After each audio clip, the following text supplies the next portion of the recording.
Alright guys, look at here. What mileage are we about to hit? Let's see. 3, 2, 1. Nope. Oh! You made it! Well, you guys know what that means. We just hit 100,000. And this is my 100,000 mile review on the Prius, the 2023 Toyota Prius. So, Here's a car. let me tell you something about this car. It's expensive as fuck. That's the fucking first thing I gotta say. That's all I gotta be honest with you guys about. Because to be quite honest, like, this car should have been repoed like fucking a long time ago. So if you guys are planning on getting into this car, just know that, yeah, you're saving on gas, but they're gonna ring you in the ass on insurance. They're gonna ring you in your ass for the monthly payment. With insurance, monthly payment in California, I'm paying roughly, and this is a good deal, $1,000 a month. That's if you're financing, of course. If you're gonna buy it cash, that's another thing. But financing, I'm paying like $59,000 after interest if paid on time. That's like $60,000. I don't think this car is worth $60,000, but they feel like that's a good price point because they're gonna give you a good quality product. But honestly, it's worth it if you buy it cash. The cash price is $42,000. This is the XLE. I think you could get the base model for $38,000. So it's worth it if you're buying it cash, but financing, no, it's not worth it. The insurance is a whole nother bag of beans. You better have good insurance. And you better have good credit too, because this is with that interest amount is for the best credit possible. So now that that's out the way, let's talk about the pros and cons of this car. So since day one to now, this car has been driving exactly the same since the day I freaking took it off the lot. What does that come with? You know, you got to maintain your car properly. Oil changes every 5,000 miles, not every 10,000 like they recommend. You got to get your transmission fluid changed every 50,000 miles. And your coolant, for the first coolant change, you could go 100,000. So I got to get my coolant changed now. Well, not right now, but technically. And then after the first 100,000, you change your coolant every 50,000 miles. And don't forget, XLEs, you got a rear differential. You got to change the fluids on that too. Same as the transmission, every 50,000 miles. All right, now, if you do that stuff, your car is going to be running like butter. It's going to probably go forever. You know, obviously your engine air filter and your cabin air filter are not to neglect either. But let's talk about actual pros and cons of this car. So, what I like about it. I think I like everything about this car. They did a really fucking kick-ass job. I'm going to be hella honest with you guys. All right. You can't pick it up on camera, but this dash material right here is very cheap. It's sun-botched. You can see spots of darker material versus faded material, and that happened very early on. And I was very disgraced that such an expensive car would have such cheap material on your dash for your passenger to look at. Maybe people don't notice it as much as I do, but that was one thing. 2, compared to the old Prius, less room. Way less room, but it's a whole lot sharper. So you gotta have your trade-offs, yeah? But just know you're gonna have way less trunk space. All right, next. Okay, so I don't know if you guys can see this right here, this little stain on the roof. That's from the headrest rubbing against the roof.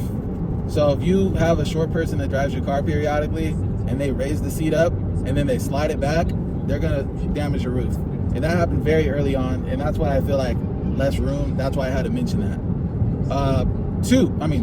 Con number 3 is very, very, very cheap oil pans, and the torque spec is not accurate. If you do the torque spec, I will tell you, you will strip your bolt. And it's not your bolt that's going to strip, you're going to strip your pan before you even reach 100,000 miles, which I did. So if you're going off of their 30 foot-pound torque spec, that is way too much for their cheap oil pans. And it's not just Toyota making cheap oil pans, I heard. It's every car brand making cheap oil pans. The older oil pans were a lot more tough, and that shit cost me $670. So fuck around and find out. Go ahead, have fun. Very cheap oil pan. No spare tire. Now this one pisses me the freak off. I hope it pisses you guys off too, because the old Prius had a spare tire. And that shit pisses me off when they give you this car that's meant to, Toyota, let's go places. Let's go places without a spare tire? What the? Let's go places without a spare tire? How freaking dumb. How dumb, you bumbleclop. Like, come on. Who doesn't include a spare tire with a Prius, bro? Like, Priuses, bro, they go far and wide, bro. I'm on a road trip right now. If my tire just so happened to, which I saw someone on the way going back home, their tire was in shreds. you can't fix a flat. That stuff they include, the little stuff that helps seal your tire, like that shit won't work on a shredded tire. So if you have an exploded tire, bro, you're cooked. You're gonna have to get your car towed. So it's really ridiculous, because the old Prius, they're like, oh, there's no space for it. I'm like, what? Did they put a bigger battery? Is that why it goes faster? Like, because the 2020, the new Camry, the new one that everyone likes, that one has a spare tire. Ask me how I know, because I know her brother has one. So yeah, I guess other than that, I think this one's very talked about, which I have to mention. It takes getting used to, but at first you may think that the steering wheel blocks the speedometer display, because it's like a display for your speedometer. It's no longer like it's like kind of like the touchscreen for the CarPlay, but for your speedometer. Your steering wheel blocks it sometimes. It depends how big you are and whatnot, and how high your chair is raised, and how high up you put your steering wheel. But overall, I fixed it. I can see all my numbers, and eventually you'll get used to it. You just need to find that sweet spot for you. But I did notice that at first, but now it doesn't bother me. Other than that, I will like to say there's just one other thing that pisses me off. Every time I pop my hood to check my oil, I have to use my fingernails to get in between the crack of the hood to pop it open. So it doesn't pop when I pull the lever. I have to pop it, and then I get my fingernails, slide it into the crack, and then pop it with my hands. I'm gonna talk to the dealership if they could fix that, but that was something that I was dealing with, and which I thought was pretty cheap. Other than that, let's talk about the pros of this car, because there are a whole lot of pros. So the safety features are just amazing. One of the safety features that kind of annoys me sometimes, but is a good one because it saved me sometimes too, is when it tries to keep you in the lane. I've had times where it almost like steers me like if I wasn't holding the wheel and I was just kind of like, you're supposed to always hold the wheel, but sometimes it wants to like pull you in a certain way, and if you weren't like in good control, like I could see it kind of like almost making you crash. All right, I just had to turn down the frame rate because my storage is running out, so I'm gonna make this quick. But yeah, the safety features are amazing. Oh, one of the other cons, I really feel like on the XLE and the basic model, they could have done way better on the rear view camera. It baffles me to like pay so much for a car, and then it doesn't have the curving showing you where, like when you turn your steering wheel, the lines curve to kind of assist you with parking. These cameras they just put lines, so they don't curve when you turn your wheel when you're reversing with the camera. I thought that was pretty bogus. But the top of the line, like the Prime, they have the top of the roof, you can see the top of the car, and they have the curving lines and all the fancy shit. It's like, dude, you guys couldn't at least do the curving lines? Like, seriously? Oh, and I was very upset to find out that I don't have an automatic trunk, like automatic lift trunk. My girl doesn't like that, but I thought that would have been, I thought I would pay to get something like that. Like, that's expensive. I would hope that my trunk would, have that cool automatic opening thing. Yeah, so other than that, the car is very reliable. It always starts up, and it always goes, and it always drives like butter.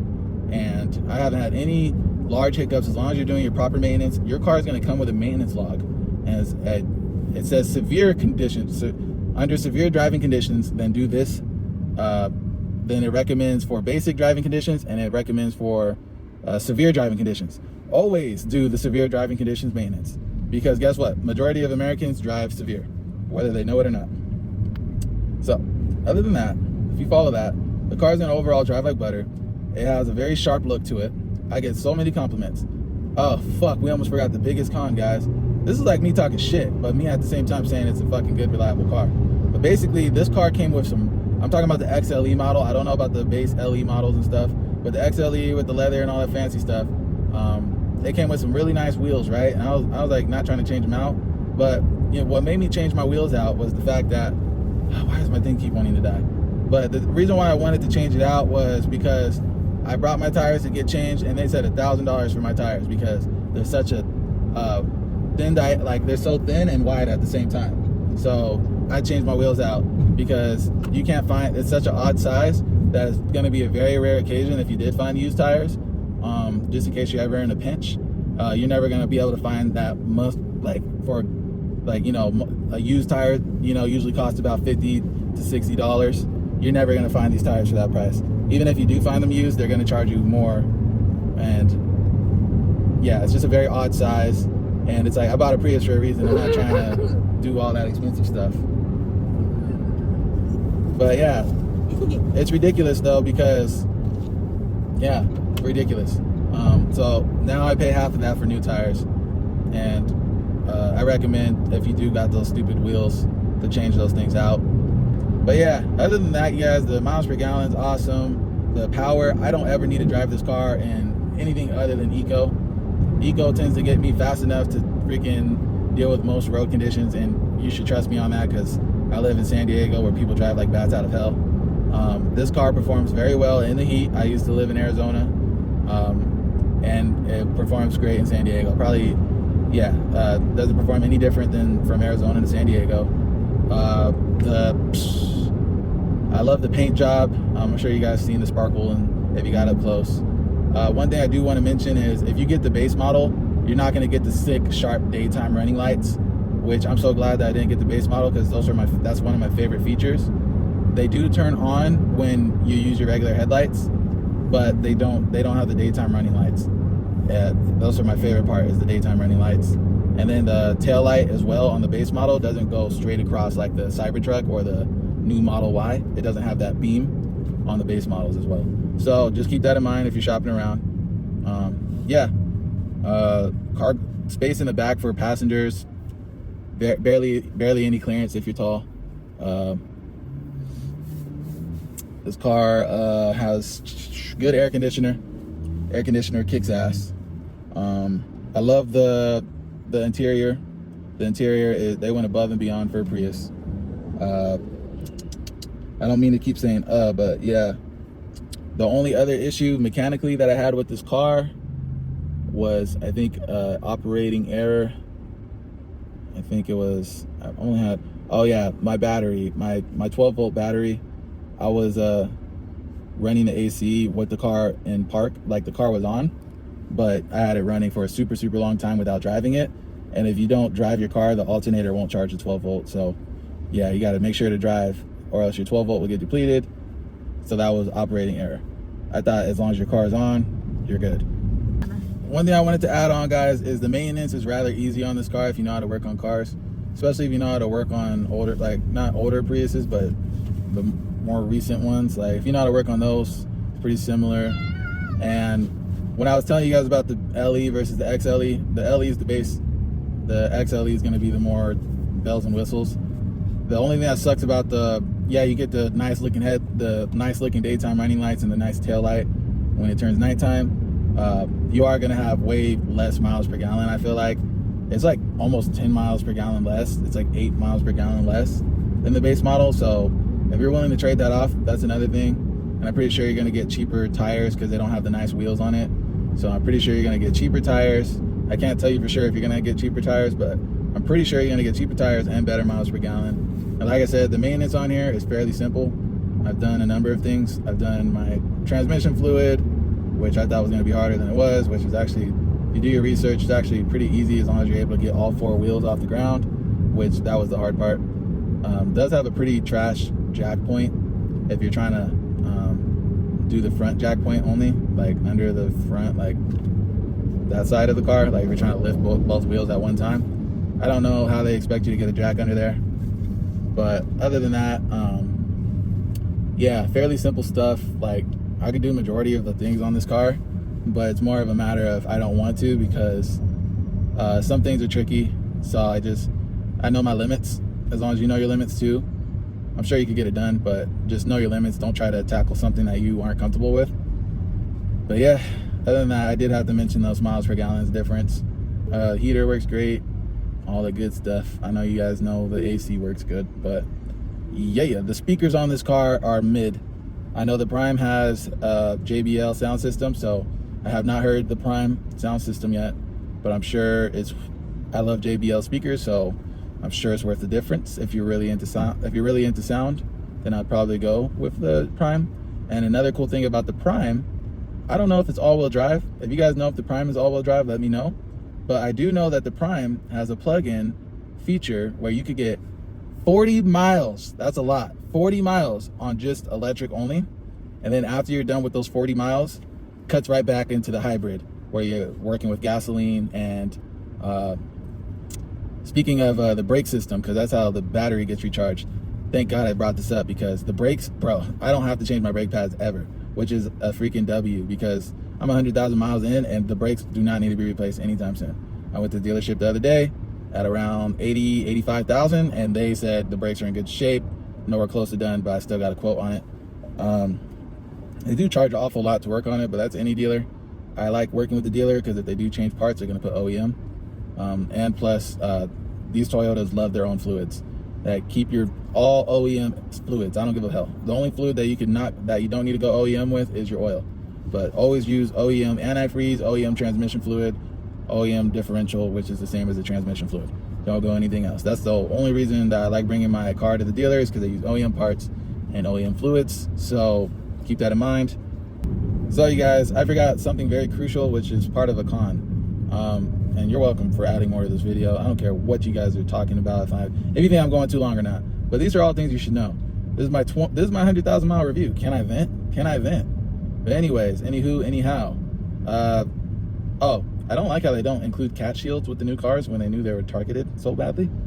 But that's another thing. But another thing that I don't like that they don't include is the remote start thing. Like my old car had the remote start and it was way cheaper. This one you have to pay for that feature, and it's through the app. It's not on your actual key fob. So I think that was very weird for the price.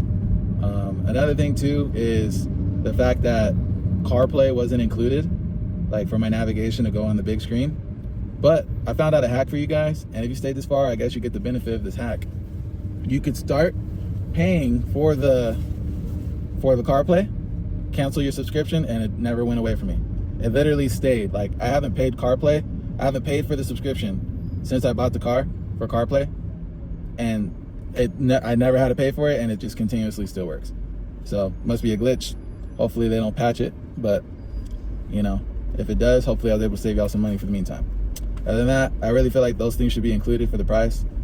It's just ridiculous for them to even try to charge you to put your navigation on a screen that is so big, which is meant for, and they charge you to use that feature. It's just kind of insane to me. But anyways, yeah, and also I'm not tripping, but the cool thing about the remote start, I don't pay for the remote start on the app because it's not through the fob at all. But you could set your climate. I don't know if you can set your climate, but if you have your climate set before you get out of your car, it'll automatically go back.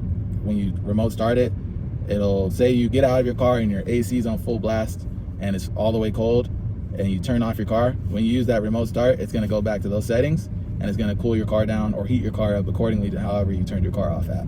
So that's a really cool feature that I really think that they should have included in the remote, but they put it on the app and decided to not include that for the price, which they're really cheaping out on things that I feel like should be included.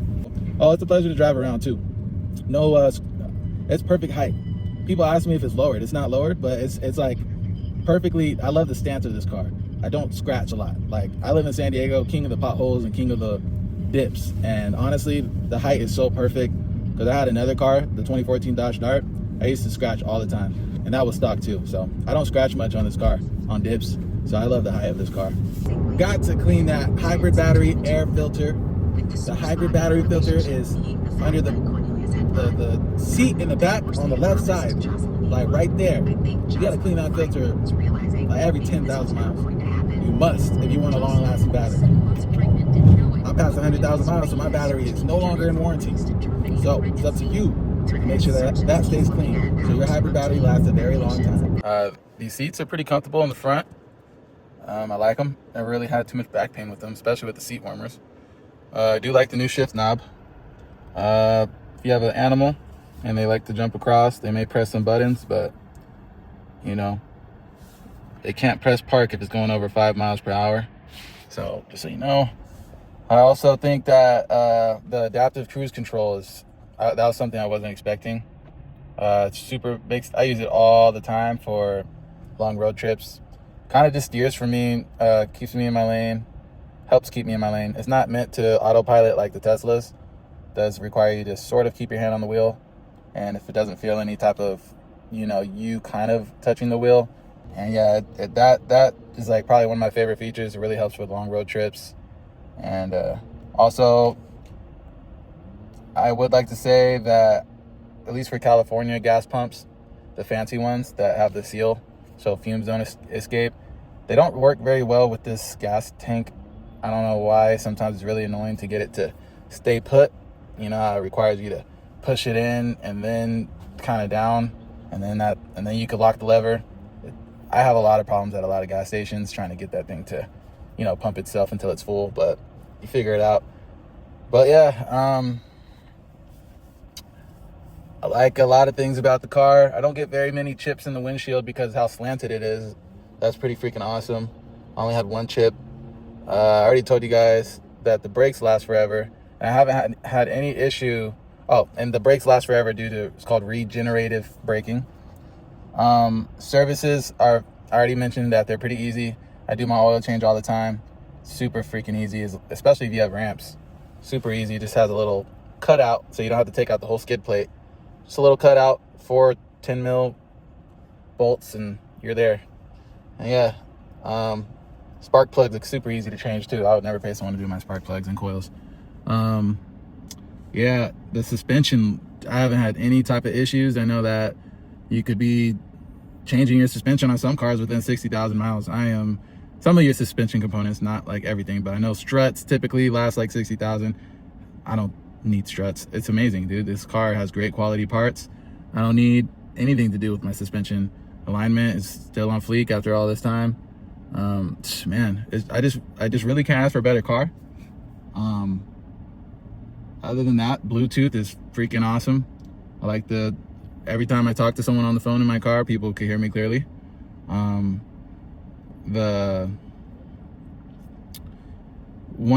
guess I talked very briefly on safety features. If you're about to back out and there's someone walking behind you, such as you're blocking out of your driveway, there's a car on the side of you, like, because it's a 2-car driveway, so you can't see very far past. If you just look like this because the car's blocking, and if there's someone walking, it'll catch that person walking on the sidewalk, and it'll hit the brake by itself, or it'll make a beep, beep, beep, beep sound because it could sense stuff coming from the side. And that's one of my favorite safety features. Like imagine you going in reverse like this. Okay, let me show you. You see how it's sensed those cars? Oh, look, it's coming from both sides. That's freaking awesome. I love that feature. There, look. So if there's blind spots and you can't see, it'll sense those cars. That's my favorite shit. So yeah, I'm talking shit because these lines don't curve. If you turn your wheel, those lines don't curve, but that made up for it, those side sensors. Yeah, and obviously if you're about to hit a pedestrian, it'll hit the e-brake. Like, you're not gonna hit pedestrians in this car on accident. And you're not gonna be restricted if you do have to get in a tight spot. Like, it's not gonna hit the e-brake if you're trying to squeeze into a super tight spot, unless you're really, really about to hit it. Like, I love the safety features. They're not super restrictive on the car, but they just know how to fix everything. Oh yeah, and yeah, the back window no longer has a wiper blade like the old models, but I have 5% in the back, y'all, and honestly, I could care less about it, but for you guys, it does take a little bit of time to get the condensation off in the morning times after a chilly night. So, it does have a rear window heater. So it does have a rear window defroster and a side mirror. Those are your side mirror heaters. Those are cool. And now there's a safety feature right there, that little icon. I think I'm not gonna be able to get that, y'all. But yeah, it has the indicator when you turn your blinker on. There it goes. So it senses cars when you got your blinker on. This car is very luxurious. I will say that sometimes I really feel like these rear view mirrors, they lag sometimes. Like, I'm pressing the button right now and it works, but sometimes I press it and it doesn't want to work, but it works if you press it more than once. Like, sometimes, not all the time. I just feel like that was kind of weird to see on a new car. And for you weirdos out there, I know you guys are here to hear an honest review.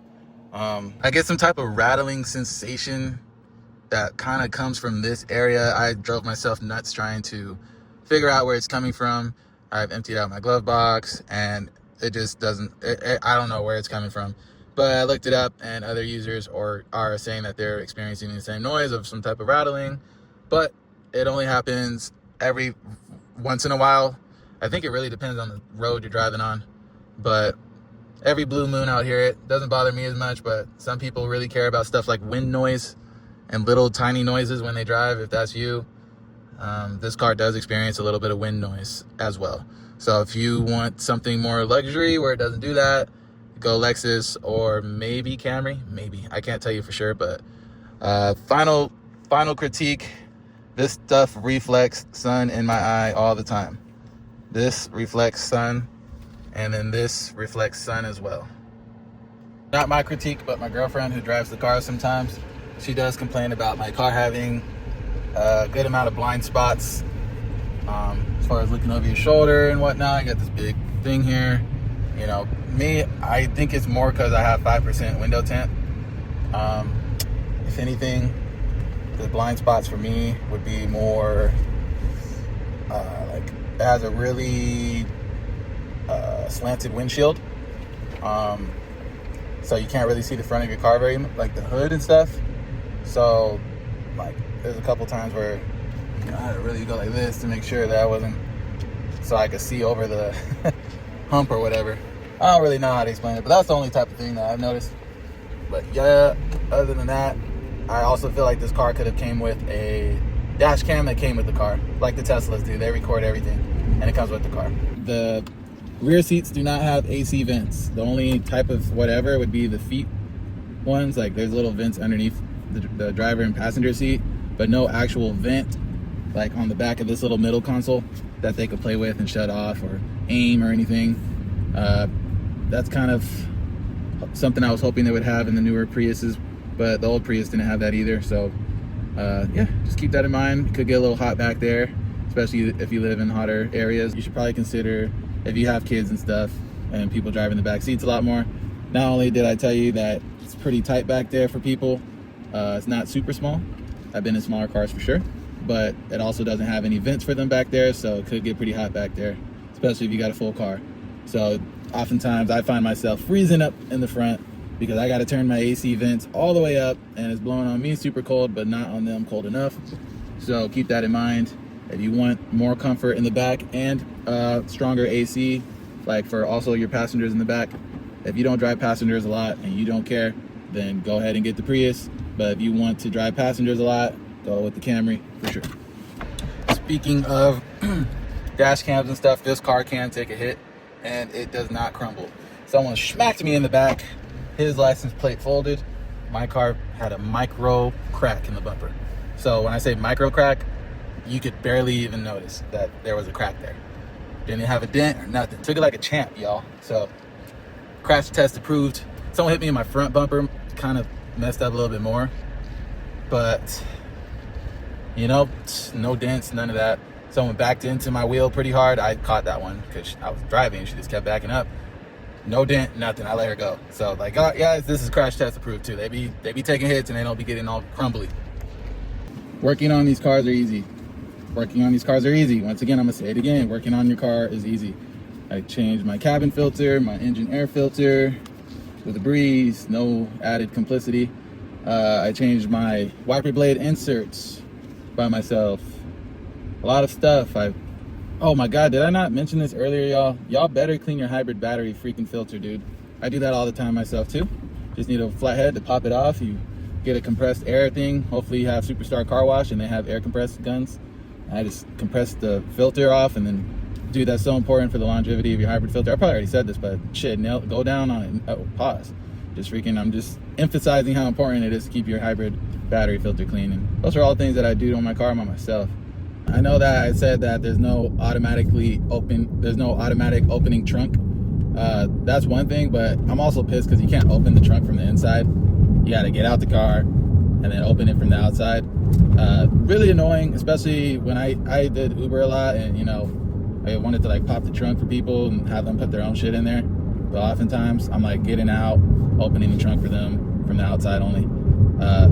You know, the Camry, and no, I don't know. I'm pretty sure the Camry does, but I don't know for sure. But the Honda Accord, you pop that shit from the inside and that shit fucking just flings up. It doesn't have an automatic opening one, but it flings up. But same shit, opens itself basically. You know, it doesn't close itself. I don't care about it closing itself. I just want the shit to open by itself. This one's like, you gotta lift it kind of hard, I ain't gonna lie. You gotta slam it pretty decently hard too. It's kind of annoying, I ain't gonna lie. But I guess one of my favorite things that has to deal with reliability and less maintenance is I'm happy that they didn't put no stupid turbocharge. A lot of cars that are modern are doing these start-stop freaking the things where it stops at the light and then engine kicks on when you hit the gas. I hate that. That's so much wear on the transmission. Another thing is that no turbochargers either, bro. A lot of these newer cars, such as the Honda Civic, even I think possibly the Honda Accord, the new models, they're all putting turbochargers in there. That's just so much extra maintenance and wear that people don't want to deal with. I don't care about it not going zoom zoom fast. My car goes fast enough. It combines the battery and the 4-cylinder engine. No extra turbochargers and none of these extra things that make me have to do 2 times the oil changes and 2 times the transmission fluid changes. So I like that a lot. I think we just about covered everything about this car except for one of the most annoying things that I think about. I dislike these back door handles. Why they're just gonna put a normal door handle, I don't know. Maybe it's to make it look like a coupe. I don't know, but they already had a recall because supposedly these doors open up while driving. And I only had one time it didn't open up while driving, but so in the process of editing, I realized I said something wrong, so I'm fixing it here. So my door, basically what happened for real is when my brother or somebody went to close the door in the back, the latch wasn't opening, so it would close. Like they would go to shut it and then it would just bounce back open. If that makes any sense. Like you go to shut the door and it just doesn't latch and stay shut. So what I had to do is I had to get on the inside, pull the inside door handle, gently close it, or have my brother lean up against the door. And when I let go of the inside lever, it was able to engage the latch to open it and then bite down on where it's supposed to latch. And I never had that issue since. And then also I had the recall fixed. I haven't had any issues with that since, but that door handle is electric. It kind of looks manual, but it is an electric button. Like, it's not like a manual door handle like there where it's like a pull cable or anything. It's electric, so it's a button that engages an electric lever to open and close. So I'm not the biggest fan. I wouldn't have mind them putting a cable with a door handle like that, because I think some cars have that where they have that type of handle where you could pull with a cable, but I would not have had a problem with that. But the electric thing, I'm not the biggest fan. And then also I wouldn't have mind the cable, of course, but I would have rather had a regular door handle, because it's not a cool thing to me to not know how to get inside of a car. And I have people, at least, maybe 20% of people, not a good amount, not a very big amount, don't know how to get in. So I have to tell them how. But it's not 50-50. It's nothing, probably not even 40 or 30. It's probably more like 20% of people don't know how to get in my car. So I have to tell them how to do it. I also don't know if this is just a me thing. Maybe I use my seat warmers too much, but my driver's side seat warmer tends to seem to not work sometimes when I turn it on. I don't know if that's just me, of course. Maybe I'm just used to it being on, so when it is on, I don't really feel it. But whenever I sit in the passenger side, I never have that issue. I feel it kick on right away. And whenever I sit in other people's cars with seat warmers, I feel that for sure right away. It has me questioning it sometimes, like, is this thing working? They did get rid of my sunglass holder. The old one used to have a little push thing here, and then it came down and you put your glasses in there. I don't know why people do that. It looks like there's enough space. Maybe to make it a more simpler look. I have no clue. I don't like how the dome lights here are touchscreen, because it makes it kind of hard to find in a way. Most people figure it out, like I said, but I guess it's just me. I'm just so used to just clicking the light, and it's easy to find at night. They do have lights when it gets dark, so you can see it at night. But I don't know, just little things here and there. I'm sure I did talk about it. I just feel like there is sort of a lack of cup holders. They got rid of the little flip down cup holder here that used to be at the back of the middle console here. That was awesome. And I also had another cup holder that flung down for the middle armrest. Now I think about it, I can't remember if it did have cup holders in there as well, but I'm almost positive, my old one. But yeah, this one just has it in the middle armrest back there. And besides that, the ones in the doors are not meant for like drinks from McDonald's and stuff like that. It's more meant for like water bottles and stuff, or like soda bottles. Not anything like a drink, because it's slanted and it will tip and spill and stuff. So one other thing was the trunk space. I did touch on that. The old Priuses had more trunk space overall, just on the main floor, but it also had a flip up secret compartment that my brother was able to store an entire jack. It was a small jack, but he was able to put a small jack and a lot of tools that he was able to just put in that hidden compartment. And they just completely got rid of that, and they got rid of the spare tire. So that was like a real weird thing that Prius did. I don't know if they're working with a bigger hybrid battery. If that's the reason, then that's fine. But they sure did have enough space to put a giant styrofoam thing just to hold a stupid air pump and the little tiny accessories that come with it, like a little tow hook that I'm probably never going to use. And it's just really stupid how they got rid of that. It had a whole secret compartment, a spare, and more trunk space overall, and they just cut all that out. It's a really, really weird thing that they did there. You know, in California, we do this thing where if you drive a hybrid, you get to have a special sticker on your car to drive in the carpool lane. And you get to drive in the carpool lane with only one person in the car. And I was excited to do that. Come to find out that my specific trim isn't allowed to do it. And I thought that was some complete bullshit, to be honest. What, because it's an all-wheel drive and it's a little less miles per gallon, I don't get the luxury of having that sticker, even though I drive a hybrid. So I just thought that was super stupid. So I guess keep that in mind. If you do want to drive in the carpool lane by yourself in California and have the special sticker, then don't get the XLE all-wheel drive version, because only the Prime, I think, is the only exception as far as like the ones that could go a bit faster, because it's a plug-in hybrid. And only the like base model, like front wheel drive ones could go in the carpool lane. And I thought that was total BS. I don't know about you. Yeah, this car could take a hit, but like even if it gets like if the bumper gets slightly cracked or whatever, like if you did get hit and it's just like not even anything crazy, but like say you wanted to, just get the bumper little micro crack fixed and replaced with a new one, like I had insurance at the time, but I got a quote. It was a very small micro crack. They said it was like gonna be like $3,000 to replace the bumper, because there's like the sensors for like when you get too close to something and then it automatically brakes. Those need to be recalibrated, and there's some like one-time use fucking stick things that you gotta replace, and that's just a starting price. It was like $3,000 just to put a new bumper and some new paint, bro, off of just a little tiny fender bender. Like say car's totally fine, but your bumper got like, cracked, like minimum $3,000 and up, bro.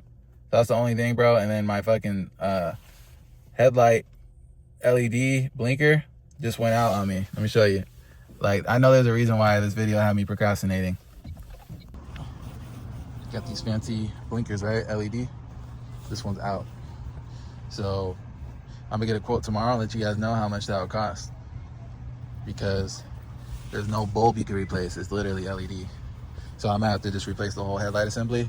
And they said to do that, they gotta take off the front bumper. I'm gonna get a quote for the blinker tomorrow. That shit gonna be fucking funny as fuck if it's expensive as fuck. But yeah, look, hazards are on. The front left one's out. Driver's side one's out. Okay, hello, sir. Hey, how's it going? Hi, so I did speak with an advisor, and I was told for the blinker, it looks like you're looking at $386 for the labor plus the cost of parts, and I would be able to get you over to my parts department for that. Okay, 386 to change the blinker. Okay. All right, yeah, go ahead and transfer me to the parts department. Okay, just one moment. All right, thank you. Thank you for calling Toyota San Diego Parts. Can you please hold? Yes. Thank you for holding. How can I help you? Hey, how much for a 2023 Toyota Prius XLE? I need a turn signal. So I don't know if that require is that going to require a whole new headlight assembly, or they told me to talk to parts about how much the part would Yeah, be. I can check for you. Okay, thank you. Yeah, of course. Do you happen to have the VIN with you by any chance? I do. Let me Uh, know when you're ready. yeah, ready. 4580. Driver side blinker needs to be Okay. replaced. Okay, yeah, it looks like this one is already integrated into the headlight. Um, so it would be part of the whole headlight assembly. Which side were you looking for, the driver or passenger? Driver side. The driver side. Yeah, would have to be the whole headlight. The headlight is about $1,361. Okay. $1,361. Yeah. And then $386 for labor, I believe is what she told me.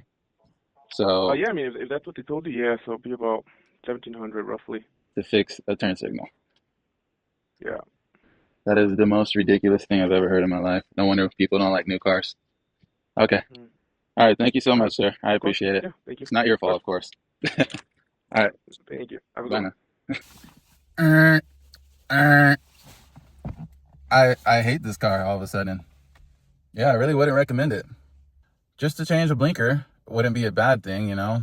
Got 2.5 years of use out of my blinker, right? But things completely change when you get a price for $386 for the labor and then $1386 or whatever, $1368 for for the part, because you need to buy the whole headlight assembly. So $1,368 for the part and then $386 for the labor. That's a whopping $1,746, $1,746 to change one blinker. One blinker, one side, and the other one's bound to go out anytime now since the first one just went out. What happened to going to O'Reilly's, because I work at O'Reilly's, and buying a max $60, I mean, it could be like $80 for a 2-pack of a nice bulb headlight, and then just swapping it yourself. Oh, wait, that's the headlight. I'm sorry. A blinker bulb is nowhere close to that much. A blinker bulb is probably like $25 max. Maybe even 30. I don't know. I don't think it's 30, but $30 versus 1,746 is just night and day. And I told the guy on the phone, I already uploaded the conversation, but it's like, no wonder people hate these new cars. Because I hate them now. This is why people freaking just go to old school stuff, because they're just built to last. There was a mechanic called Car Care Nut on YouTube. He said, you know, Toyota, they all had to bend and fold. They used to make they were making reliable cars for people, but people wanted the cool car. So they had to, you know, not completely get rid of reliability, but they had to make it more cool, because, you know, reliability people don't want. They want cool. So they had to bend and fold to, you know, accommodate for these bumbleclots. Or I define a bumbleclot as a stupid person. So yeah, there we go. We got cool cars now. Now we got to pay $1,700, and so let's just say $1,750. Now we got to pay $1,750 to get a blinker changed. And even if I were to do it myself, it's still gonna run me freaking $1,300. I mean, basically $1,400. So if you round up, it's just crazy, bro. Even if I were to do it myself, it's gonna still run me $1,400 if I want the OEM part. And who doesn't want an OEM freaking headlight assembly, bro? Like, that's crazy. That's the whole, like, freaking headlight right there, bro. Like, it's ridiculous. No words for that. No words for that. I'm so glad that this happened right before I published this video, because that takes away everything what I just said. You know, changing fluids on this car, they don't charge too crazy. Even like things like brakes, that makes changing the brakes look minimal. I just, no words for that. No words. I know how to change my own brakes, but you got to do some fancy stuff. You got to disengage this parking brake because it's electronic, and you got to do this fancy thing and that and then it's like, you know, most people are going to probably give up at that point, where they got to find out how to disengage the e-brake to be able to do the brake job. But I know how to do that, but most people will probably give up by then. But it's like, dude, ridiculous. All I got to say. Well, you guys, it's a new day. I got to thinking a little bit. I was like, I can't think of a car company that I can't think of a car company today that isn't using LED instead of the old incandescent light bulbs. So you just got to roll with the times. I'm pretty sure you could name any car brand that's going to do the same thing. So I'm not gonna be like, I wouldn't recommend it. It's just a part, of course. I feel like it could be cheaper, in my opinion. But this is one of those moments where you just got to use your head. You're like, do I really need OEM? You don't always need OEM. This might be one of those times where I use aftermarket. It just is what it is. I don't really, I'm not the biggest fan. Sorry, someone's trying to call me. I'm not the biggest fan of aftermarket things, but in these types of situations, it just might have to be. You know, I'm not paying $1,700 or $1,300, $1,350 to get my blinker fixed. So the only thing I'm a little concerned about is the fact that it has automatic high beam, so it like catches the light, and then depending on how much light it's picking up, it turn on your high beams automatically.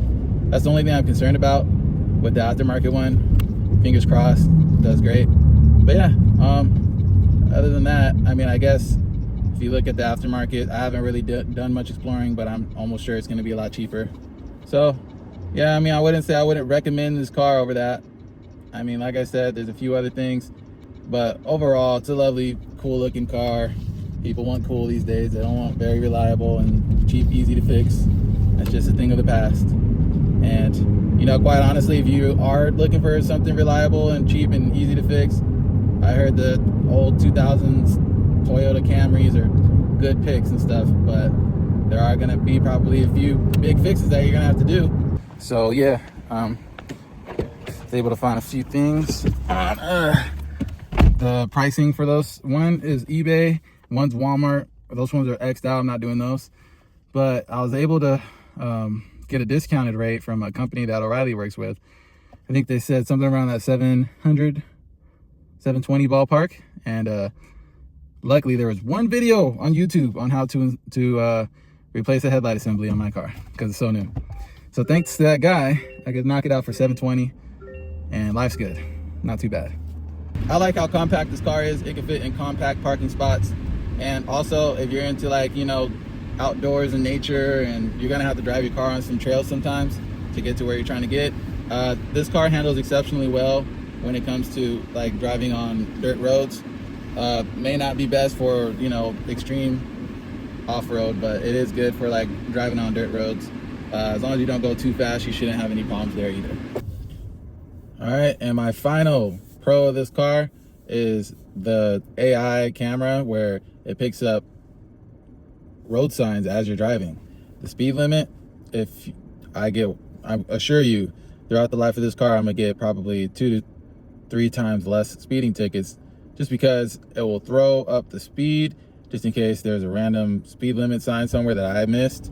And it'll glow up red as soon as I'm past that speed limit on my speedometer. And then it also tells me once I enter a school zone, it will freaking be like, hey, this is 25 right now. We just picked up a school zone sign. It picks up different types of signs, like I believe like no turn on red. It picks up a different amount of signs. Like, you know, I love that feature. I had to throw that in there. I almost missed that one, to be honest. But yeah, that AI camera picking up road signs that are super important. It doesn't throw up like ones that aren't very important, but it throws up important ones. And that's all that matters. Since it is synthetic leather and not real leather, you don't ever use like any leather conditioners or leather cleaners. And also you don't use anything like that on your dash either. So cleaning your car is rather easy. I usually just wipe most stuff with a dry microfiber rag, maybe a little tiny damp, because most of the time when you're at a car wash, they're usually a little damp anyways. That usually gets the job done for me. If you ever like have a stain that you need to get out, never use any alcohol-based cleaners or wipes on your dash, none of that crazy stuff. The most you should ever do on it, I called the dealership and they said the most you should ever do is get a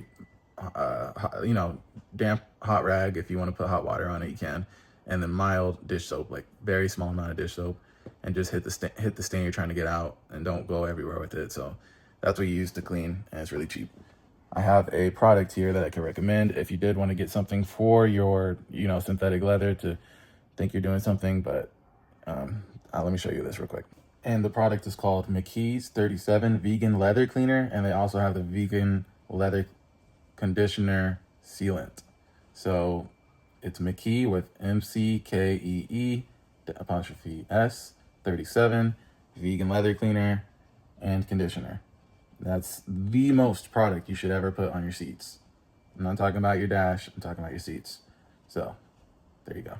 Other than that, it's your boy Big Matt.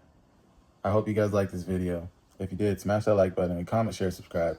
Until next time, peace.